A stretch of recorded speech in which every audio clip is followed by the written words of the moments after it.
Hello दोस्तों, मैं doctor Manish sir अपने चैनल में आपका स्वागत करता हूं। आइए दोस्तों, आज हम लोग समझते हैं दिक् लवण और उपसंहरण यौगिक में अंतर के बारे में। पिछले वीडियो में हमने आपको योगात्मक यौगिक के बारे में पढ़ाया है।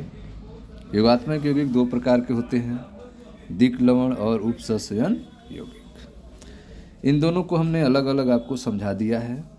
आज हम लोग देखेंगे इसमें अंतर क्या है, इसमें डिफरेंस क्या है, इन चीज़ों को हम लोग समझेंगे। तो सबसे पहले कुछ दिक् लवण डबल साल्ट के बारे में कुछ बातें हो जाए तो ध्यान दें।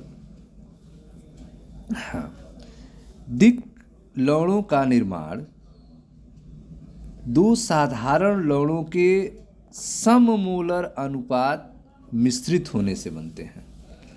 डबल साल्ट जो है, दिक् लवण जो है, यह कैसे बनते हैं, इनका निर्माण, इनका फॉर्मेशन कैसे होता है। तो जब दो साधारण लवण को सममोलर अनुपात में, दोनों की मोलरता क्या होनी चाहिए, समान होना चाहिए, दोनों समान मोलर अनुपात में होने चाहिए, उनको मिश्रित किया जाता है तो हमें डबल साल्ट प्राप्त होते हैं। ठीक है, तो दिक् लवण डबल साल्ट कैसे बनेंगे, जब दो साधारण लवण को सममोलर अनुपात में मिश्रित किया जाता है, तब हमें दिक् लवण प्राप्त होता है। ठीक, ये जो दिक् लवण हैं, इनका अस्तित्व सिर्फ ठोस अवस्था में होता है। दिक् लवण का अस्तित्व जो है वह केवल सॉलिड स्टेट में होता है, केवल ठोस अवस्था में होता है।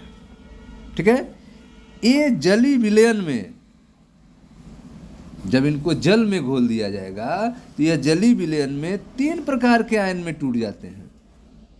जलीय विलयन में दिक् लवण तीन प्रकार के आयन में टूट जाते हैं। दो धनायन बनता है और एक ऋण आयन बनता है।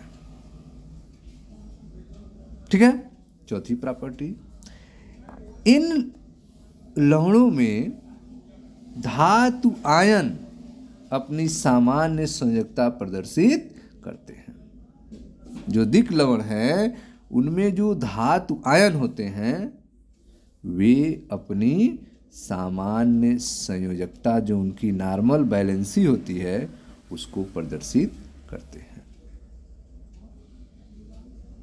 ठीक है, दिक् लवण के जो संगठक, जो इनकी प्रकृति है, जो इनकी नेचर है, वह कैसी होती है, आयनिक होती है। डबल साल्ट का नेचर जो है, दिक् लवण की प्रकृति जो है, वह कैसी होती है, आयनिक होती है। ठीक है, छठवां गुण, इनके गुण उपस्थित संगठक आयन के गुण होते हैं। दिक् लवण के जो गुण होते हैं, दिक् लवण के अंदर जो भी आयन उपस्थित होंगे, उनके जो गुण होंगे, वही गुण दिक् लवण के होंगे। ठीक है, तो इस तरह से आपने देखा कि दिक् लवण जो होते हैं, डबल साल्ट जो होते हैं, इनका निर्माण जो है दो साधारण लवण के सममोलर अनुपात में मिश्रित होने से होता है। इन लवणों का अस्तित्व सिर्फ ठोस अवस्था में होता है। ये जलीय विलयन में तीन प्रकार के आयनों में टूट जाते हैं, दो धनायन और एक ऋण आयन। इन लवणों में धातु आयन अपनी सामान्य संयोजकता प्रदर्शित करते हैं। इनकी संगठक प्रकृति जो होती है इनके लवण की, वह आयनिक होती है। इनके गुण जो होते हैं, इनमें उपस्थित संगठक आयनों के गुण ही होते हैं। ठीक है, अब हम लोग बात करते हैं उपसंयोजन यौगिक के बारे में। उपसंयोजन यौगिक के बारे में तो देखिए ध्यान से उपसंयोजन यौगिक के बारे में। पहला, उपसंयोजन यौगिक का निर्माण दो साधारण लवण के सममोलर अनुपात में भी हो सकता है और नहीं भी।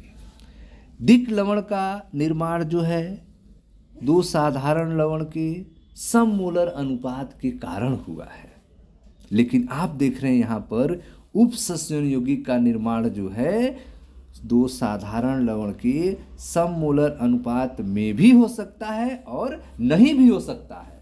इसमें दोनों हैं, हो भी सकता है, नहीं भी हो सकता है। ठीक है।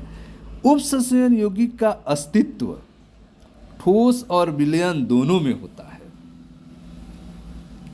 उपसंयोजन यौगिक का अस्तित्व जो है वह ठोस अवस्था और विलयन अवस्था दोनों में होता है, जबकि दिक लवण का अस्तित्व केवल ठोस अवस्था में होता है। और उपसंयोजन यौगिक का अस्तित्व किसमें है? ठोस अवस्था में भी है और विलयन में भी है। ठीक है। इन्हें जल में घोलने पर ये दो आयन में बदलते हैं। उपसंयोजन यौगिक को जल में घोलने पर इनमें दो आयन बनता है, जबकि दिक लवण को जल में घोलने पर दो धनायन और एक ऋणायन बनते थे। वहां पे तीन आयन बनते थे, लेकिन उपसंयोजन यौगिक में केवल दो आयन बन रहे हैं। वे दो आयन कौन से होंगे? एक जटिल और एक साधारण होगा। एक जटिल आयन होगा और एक साधारण आयन होगा, या फिर दोनों जटिल आयन हो सकते हैं या फिर दोनों जटिल आयन हो सकते हैं। ठीक है। तो उपसंयोजन को जल में घोलने पर जो दो आयन बनते हैं, एक जटिल और एक साधारण आयन, या फिर दोनों जटिल आयन हो सकते हैं। ठीक है। अगला देखते हैं, चौथा प्रॉपर्टी देखें। उपसंयोजन यौगिकों में उपस्थित धातु आयन की संयोजकता पूर्णतया भिन्न होती है। उपसंयोजन यौगिक में उपस्थित जो धातु आयन होते हैं उनकी संयोजकता पूर्णतः क्या होती है? भिन्न होती है।